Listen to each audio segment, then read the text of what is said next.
Hi there, so this ended up being a really massive video, so I've decided to split this video into two different videos and release them on different days. So you're actually watching part 1 of 2 of my sort of essential DM reading list, and it'll be next month when we release part 2. Anyway, thanks very much, and I hope you enjoy the video.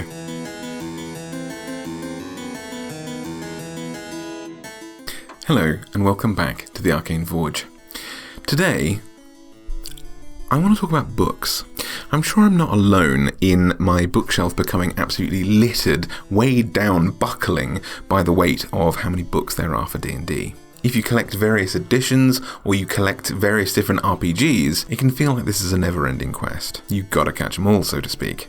And simultaneously, D&D can feel like a game for the players and not for the dungeon master, the games master, the storyteller, however you want to say it, the person who's actually writing the content or mediating the gremlin-like horde of friends that you have who you hope to entertain with your stories. The trope of the forever DM, for example, comes up quite a lot in the community as a kind of begrudging role where people feel a little bit sad that they, quote, don't get to play the game because they're too busy running it, as it were.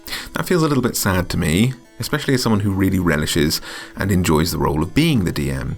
So one of the things I really wanted to do today was talk about a few books that are angled towards the DM to get the maximum enjoyment out of the game, to hopefully bring something new to the game for you and for your players, and a few books that might help you wander off the beaten path away from Wizards of the Coast, but still provide really fantastic things for your D&D campaign specifically. So with that said, I wanted to give you a few resources that I consider to be my essential DM reading list, as it were, for things that might help improve your games and might revitalize that spark in being a DM.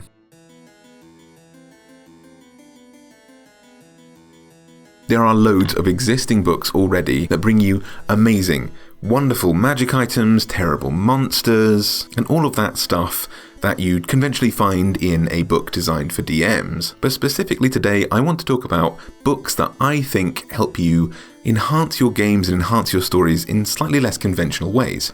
If you've watched this channel a bit, then you might have heard me talk about how, while D&D is a fantastic sort of combat-based system, my interest in the game doesn't lie in its combat. That's already well established. There are some kinks and some foibles that go alongside it, but within reason, that's a well-honed part of the game. It's covered. And Wizards of the Coast, the publishers of D&D, already have a load of really great resources to help you make the most out of that side of the game. What I want to look at are resources that help you flesh out the rest of your story, the rest of your adventure a little bit better, to help you get the most out of your players, and in turn for your players to get the most out of the game, to write really engaging and fun story elements, and find maybe unexpected or not hugely fleshed out elements of the game that you can expand upon. That said, I've rambled enough. Let's get started with my particular favourites in no particular order.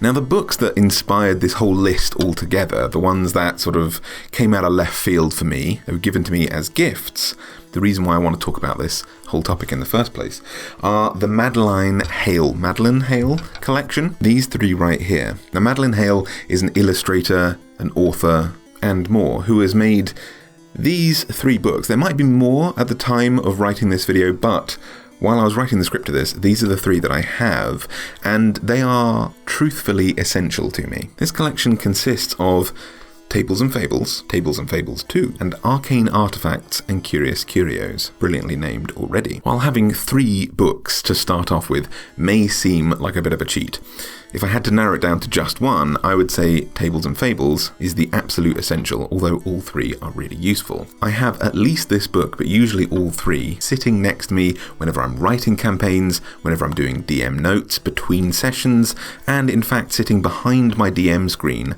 whenever I'm conducting a session. They're light, they're small, they're packed full of information. And unlike a lot of the hardbacks that come from Wizards of the Coast, these aren't going to weigh you down, aren't going to weigh down your rucksack when you are travelling from place to place to conduct sessions in different locations. I can't tell you the number of bag straps that I've had start to buckle and tear because I've carried about 30 different books, not quite sure of what's going to happen in my session depending on where my players go in this sandbox of a story that I've made. But usually, if I had to cut out all other large books, if I'm travelling, these are the ones that I'd pick. And like I say, aside from my DM notes and my DM screen, this is what's always right next to me during sessions. These books are absolutely chock full of lots of different stuff, but mostly tables for improv. One of the big fears that I think a lot of players have when transitioning into becoming a dungeon master is, what do I do if my players go off the beaten path? If they intentionally steamroll through my hard-written content, and I'm faced with them hunting down a tavern that I've not written into my story, talking to NPCs that I've not written. What happens when they loot the corpse of that creature that they've just killed, and I have no idea what's in their pockets? You want these moments to be satisfying and interesting. The word no can just feel like it's a bit blunt and it kind of doesn't expand on the story much.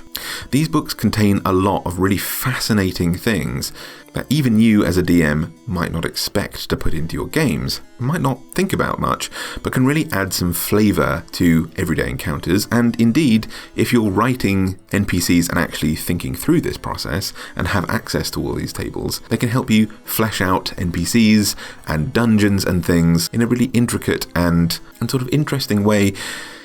Your rewards no longer have to be, there's X amount of gold. There could be some peculiar object that maybe you didn't think of putting in your game that has an equivalent value, let's say. And yeah, there are loads of tables online, but these are really fascinatingly written. For example, if you run into a random NPC, we have tables for what race they might be, what alignment they might have, if they have a religion at all, their gender, age, financial status, and a general kind of disposition for this NPC, and that's just on page 1. We have expanded sort of character traits in very, very long tables, all beautifully illustrated as well, with these fantastic little borders, coders, and wingdings all over the place. We have tables of random disabilities and character quirks that, rather than just meeting a random human person on the street, you might find that this person has trembling hands. Is that because they're nervous or because they've been through some sort of war or have some kind of nerve damage? They might be sensitive to bright light.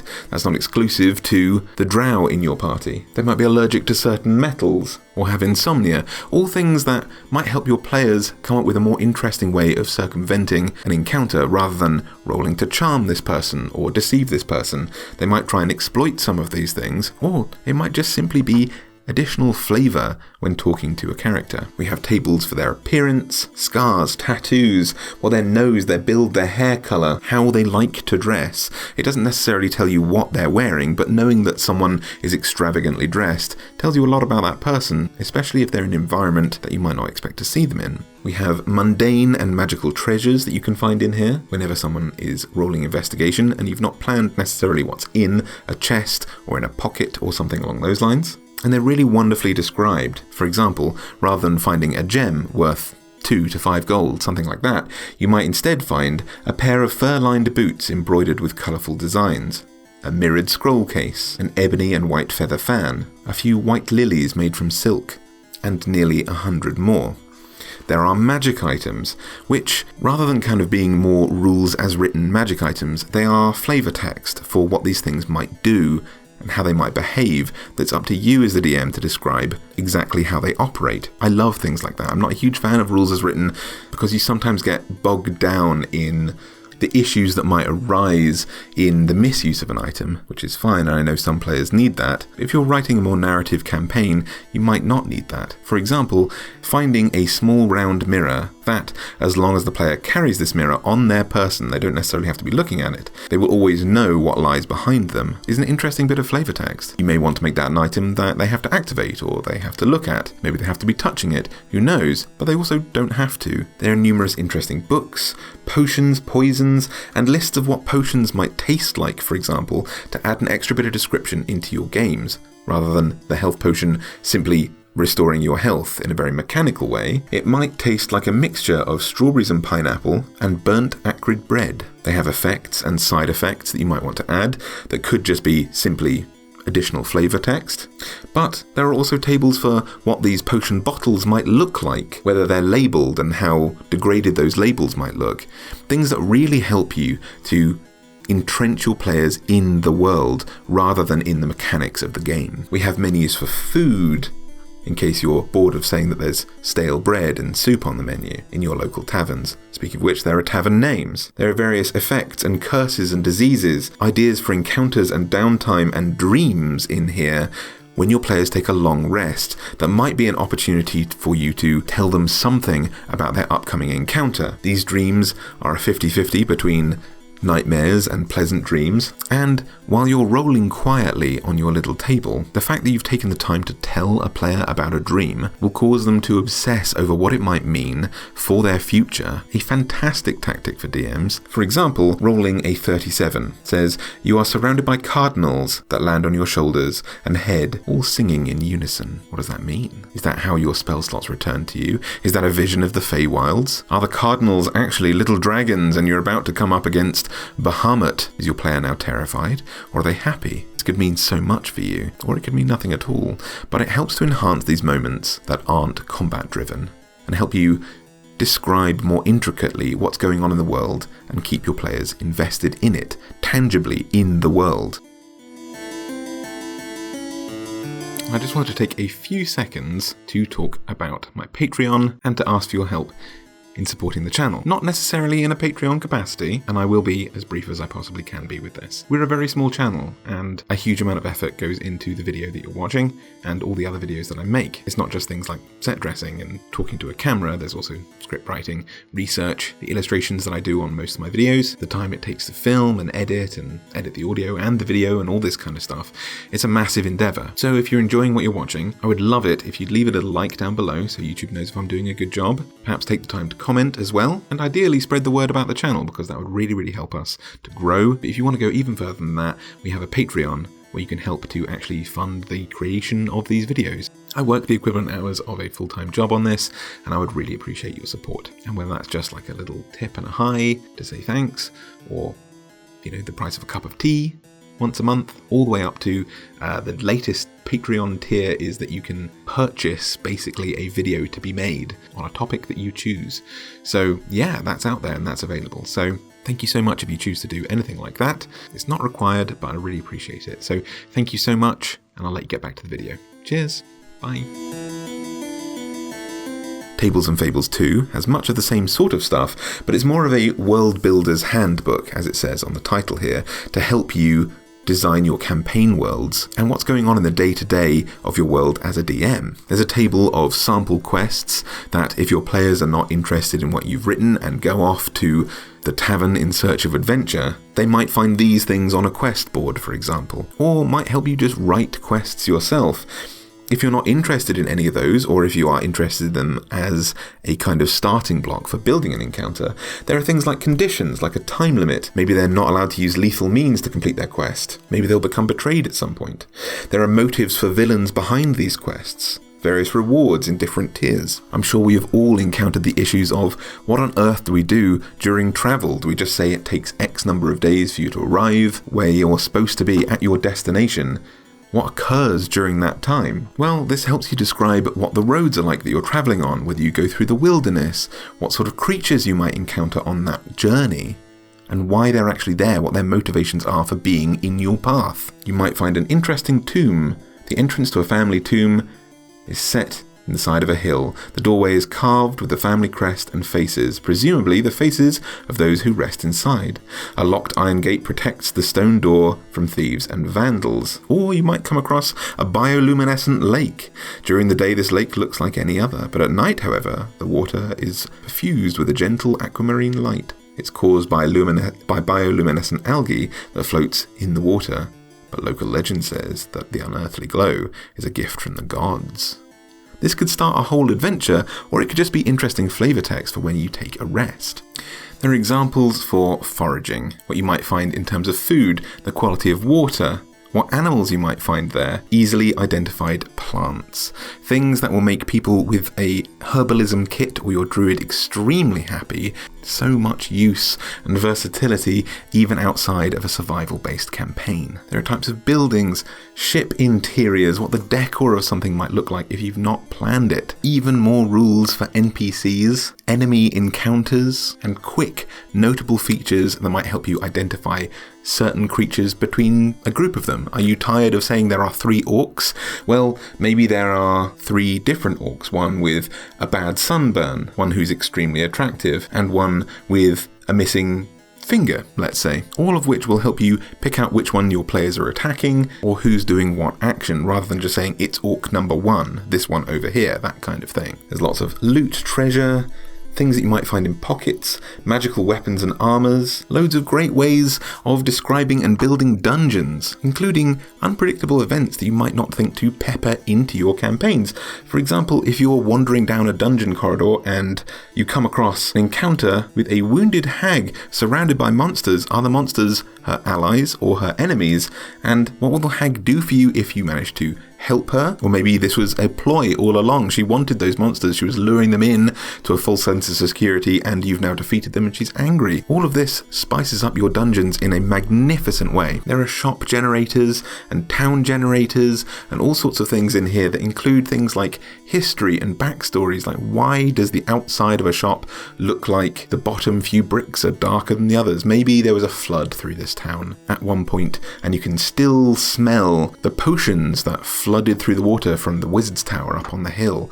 You've instantly made a connection and a memory that's far more visceral than just simply describing a town to your players. Finally, this bad boy comes with me absolutely everywhere. It's a big chunky book and it is just full of items, mundane and magical. And we have things that are not just armor and weapons. We have trinkets and rings, belts, items of clothing like gloves and ties and scarves and hairbands, circlets, sandals, cloaks, individual greaves, various shields, weapons of all sorts of different kinds, and various magical texts. But there aren't just magical things in here. I often find myself putting libraries in my campaigns because I think they're interesting designs. People would collect entertainment and research things in your world. And I don't know about you, but as a DM, I find that my players always go to those libraries, go to those bookshelves, and search for books. What do they find on those bookshelves? And I don't always have a concrete answer for them. I will make something up on the fly. But here we have fiction and non-fiction sections that are full of absolutely amazing books, titles, topics and everything that, yeah, it might just be a bit of flavor text, but your player might take that book with them. They might find a beekeeper's guide, for example. They might take it with them because they wanted to, because they are murder hobos and they take everything that they can carry in their rucksacks. If they take the time to read it, the next time they are involved in something bee-related, you might give them advantage on a specific role, on avoiding being attacked by bees, or distracting them, or charming them, who knows. You get to know not only what is in these books, but also the history of who wrote them and why, things that might add a bit of flavour to your world, or might simply just give you something to say to your players when they go rummaging through someone's bookshelf. You might find journals of various descriptions. Again, these could all provide clues and interesting plot points, but could also just be mundane things that your players will be expecting you to maybe be able to read out or come up with, aside from, there's a journal, it's filled with notes. You could instead say you find a journal of research, a large journal with a cover of hardened leather. It fastens shut with a heavy iron buckle. This book was owned by Phineas Flop, a cartographer sent by the king to research far-off lands. Phineas would often press undiscovered plants and insects into the pages and learn their habitats and habits, which tells you so much more about this rather than, yeah, it's a journal, it has some notes in it. There are loads of different foods, candies, and various household objects that really build your world, build your environment, and help you talk about not just what utility and what players can grab and take from the world, what mechanics they can use, but also help you to flesh out a scene, help you flesh out an environment, and really make your players feel like they're in a world, not just playing a game. For that reason, these are all essential reading material to me. Like I say, if I had to pick just one, I would say Tables and Fables, but I'm very glad to have all 3 of these, and I use them constantly. They are always behind my DM screen.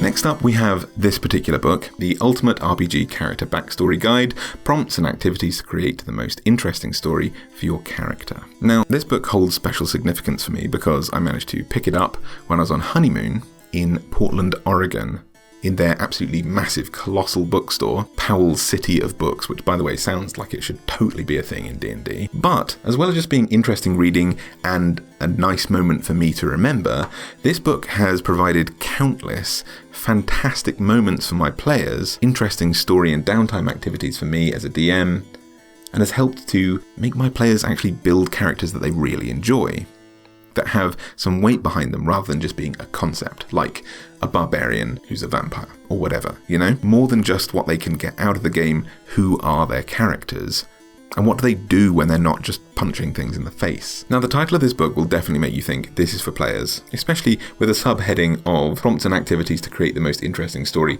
for your character. But it also includes the most interesting story. And this book is a fantastic resource for players, but it's also absolutely brilliant for DMs if you just read it in a slightly different way. This is full of absolutely fantastic exercises and moments, backstory beats that you can include into your character, but that the DM can also try and probe through specific moments. I want to make a whole video about this, but I do something called campfire moments that I love from the Dragon Age games, for example, or well, any of BioWare games really. But they're these moments that you have between conflicts, between adventure beats, between whatever, where you really get to know the characters and the players around you. These opportunities that you have to really explore and be honest about your character. Usually I like to pair up my team of adventurers. We have one person set with a task from this book to describe something about themselves, to describe a scene and a moment, to turn being a DM over to the player to describe exactly what's happening,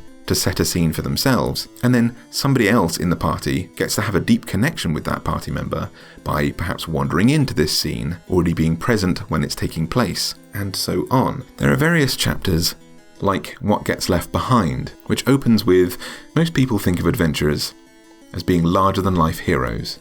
But all heroes come from somewhere. In this exercise, you're going to explore objects associated with a life that you walked away from.